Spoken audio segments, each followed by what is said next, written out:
have lived in the countryside and have been in contact with many insects, and during an interesting inquiry of mine, I found ants are not as harmless as they seem they are. There were several studies investigating their potential venom and its high methanoic acid concentration, and it was then when I came up with the following research question.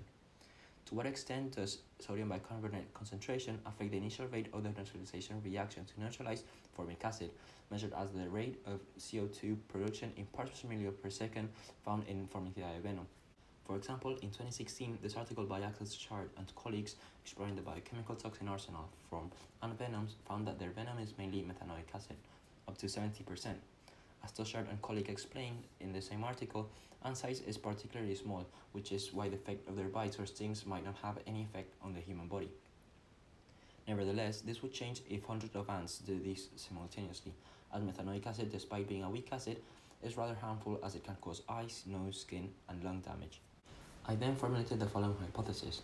The higher the concentration of sodium bicarbonate used to neutralize methanoic acid, the faster the initial rate of reaction will be. This is due to the higher probability of proper collision of the reactant particles when more concentrated sodium bicarbonate is used to neutralize the acid, as there are more particles of sodium bicarbonate to react with the acid. Following up with the methodology, these are all the materials needed for the experiment. And first, we will have to create two stock solutions. The first one is a methanoic acid stock solution of 1%, and the second one is sodium bicarbonate stock solution of 10, 8, 6, 4, 2, and 1%. And these are all the steps to follow in order to measure the CO2 concentration of the reaction. Now moving on to the analysis, this is a graph comparing all the initial rates of all reactions with the tangential line drawn at point x equals 0 and y equals 0, and as close to the first data point as possible. The initial rates were put into another graph, and from this graph we can observe an increasing trend line in which the concentration of CO2 increases as the concentration of sodium bicarbonate increases. However, it is not gradual, as there is an exponential increase between 1 and 2% and then a more gradual increase. The correlation is moderately high, indicating that the concentration of sodium bicarbonate and rate of reaction is somewhat correlated.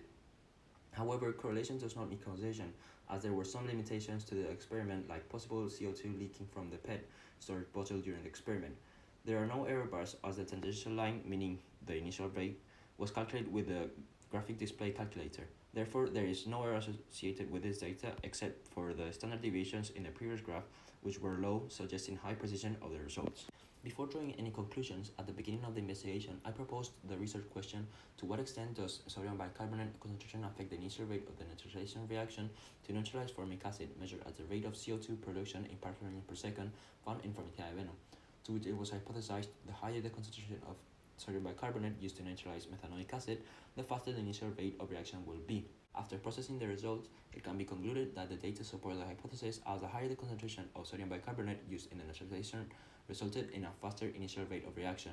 This statement is supported by the several trials of the experiment, the low relative uncertainty of the solutions, and the low standard deviations in the first graph.